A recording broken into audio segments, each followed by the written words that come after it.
Hi everyone, it's Marisha and welcome to my creative diary. I hope you're having a great day. So today I'm going to teach you how to create a fun sentiment background using die cutouts. So let's get started.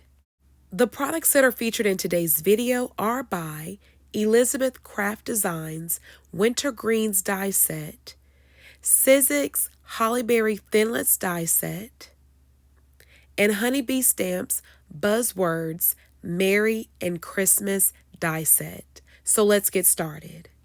To begin, off camera I cut out the Merry sentiment 7 times out of a 110-pound black cardstock. I then brought in this card panel, which is 4 1/4 by 5 1/2 inches, and I'm going to line up the Merry and Christmas sentiment in no particular order. Once I'm satisfied with the placement of the sentiments, I'm going to adhere them to the panel using adhesive glue.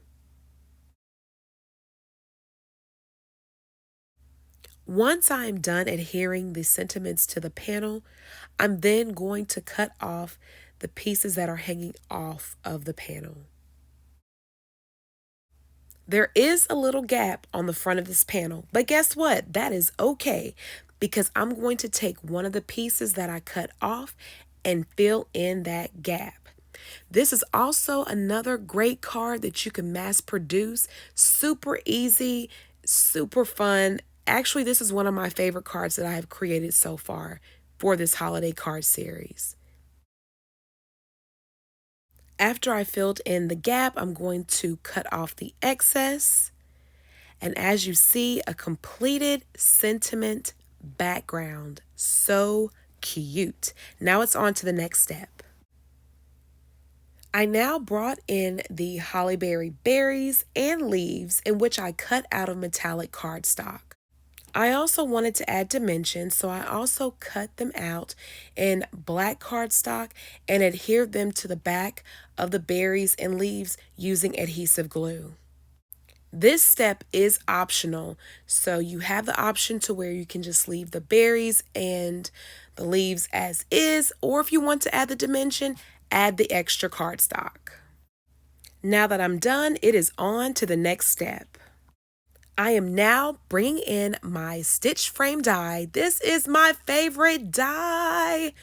I love a stitch frame. I love it. This one is by Lawn Fawn, so if you see any of my cards that are stitch frame, it's because I use this die.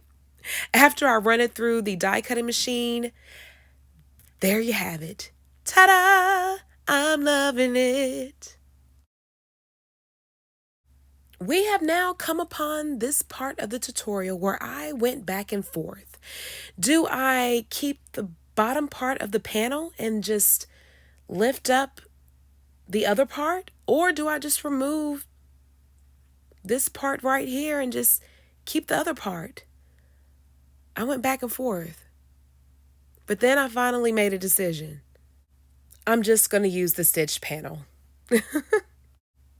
I am adding foam tape to the back of my panel, and then I'm going to attach it to my card base. My card base is an A2 standard size top folding card, which I cut out of 110-pound cardstock, which is cut down to 4 1/4 by 5 1/2 inches. Once I make sure my panel is secured to my card base, I'm then going to add the other elements. If you decide to recreate this card, I encourage you to experiment regarding the placement. There is no right or wrong way to do this. I explain all of the time, or I say all of the time, that you have your own creative identity and embrace that. You know, if you want to add the berries to the bottom, add them to the bottom. If you want to add them to the inside of the card, add them to the inside of the card. If you don't want to add them at all, don't add them at all. The choice is yours. Once I figure out the placement of the berries, I'm then going to use a combination of adhesive glue and foam tape to adhere them to my card. I'm also going to bring in this sprig, in which I cut out of gold cardstock, and I'm going to adhere it in between the leaves. Then from there, I'm going to adhere the berries to the card, and then it's on to the final step. I am now bringing in Nuvo's black vintage drops, and I'm going to add little dots to the berries. And that's it. This card is done. I love how this card turned out. Super easy to create. If you don't want to use dies, you can use the sentiment stamp to create your background. Thank you so much for joining me on today. I appreciate you as always for your support. Don't forget to check out my blog at thediarybellrose.com and also click the thumbs up button and subscribe. I would love to have you. Remember, self-care is the best care. So until next time, please take care.